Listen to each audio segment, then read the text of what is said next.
and welcome to a new video. I hope you are having an amazing day, and in this video we'll be painting a watercolor rose. So before we begin, I'm going to quickly go over materials. I am using my Winsor & Newton watercolor brushes. Normally I would use all three, but for this painting I only used my round brush in the size 5. I used my Montmartre watercolor set and my Lakeland water-soluble color pencils.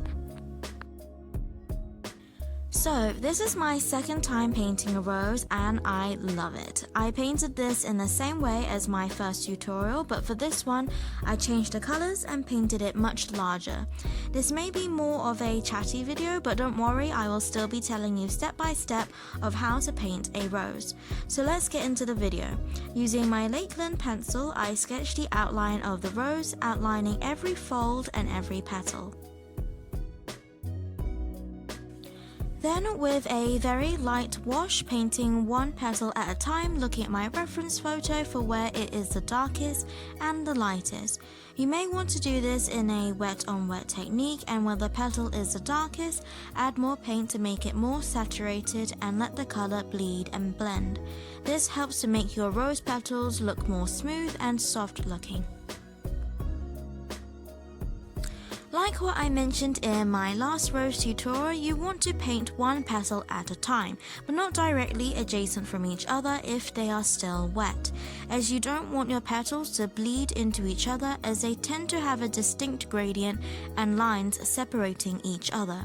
An easy way to check if your petals are still wet is to view your page from the side, and if you can still see that glistening wet surface, then you know not to paint next to that petal yet.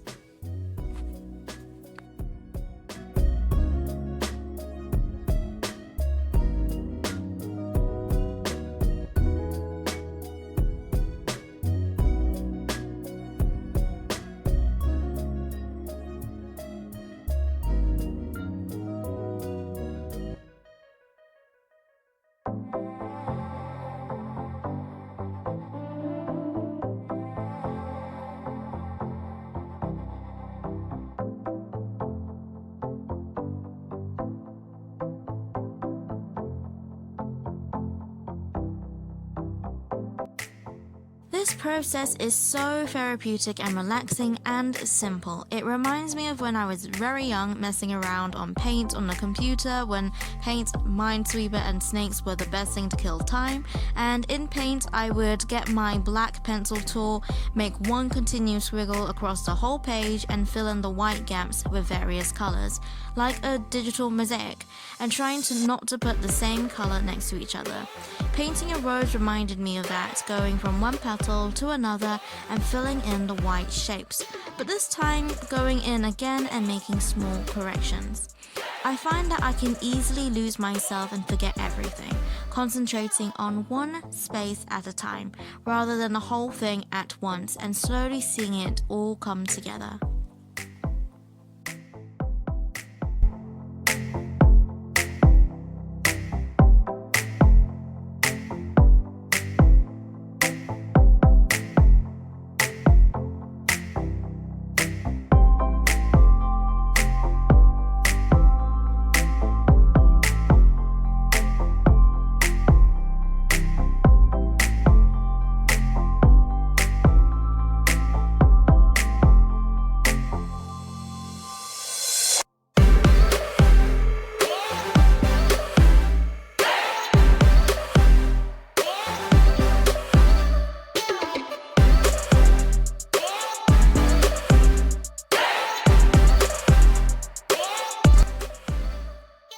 Thank you so much for the recent people who subscribed. I hope you're enjoying these videos as much as I enjoy making them. I plan to do different monochrome landscapes and do more fruit and veg videos because there's so many that I want to try and paint. I love this process of trying and learning and slowly improving, and with watercolors. If you asked me 2 years ago that I would be using watercolors, I wouldn't believe it. It was always so intimidating to me, and I guess because watercolor is was one of the traditional mediums of painting, I felt like there was this expectation for me to be good at it. I would try but was never patient enough or tried hard enough. But I'm so grateful that I finally gave it a go, and I honestly love it so much. I have to thank my mama, dad, and my friend Elise for that, for encouraging me. I finally let go of the idea of failure, and honestly, learning to use watercolor was one of the best decisions I've made.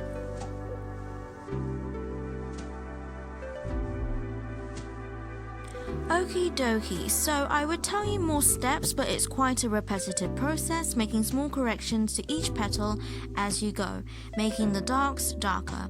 I chose to make the darks more saturated rather than darker, as I find that adding brown to the rose makes it look like it's dying, which is personally not what I want to do. I may try a slightly different approach with my next painting of a rose, hopefully making it more softer looking and including a stem and leaves. The only other thing I would mention is that making sure of the shadows under your petals as well as when they curl, and also it gets darker at the center of the rose where it's more closely wrapped. To keep your lights light, you can remove pigment with a clean, dry brush and wiping the excess paint from your brush onto a towel. Step back from your painting every now and then to see what small corrections you can make and just have fun with it.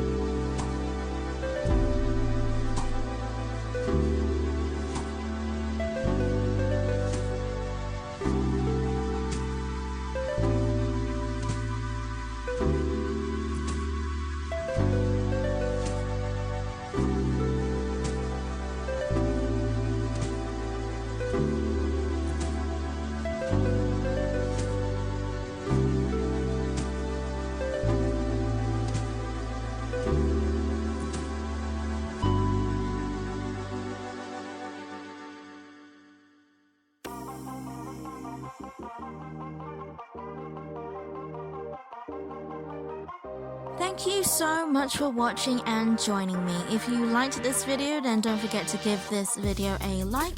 And if you want to show your support and see more videos like this, then don't forget to subscribe as I post weekly videos. As always, God bless, and I'll see you later.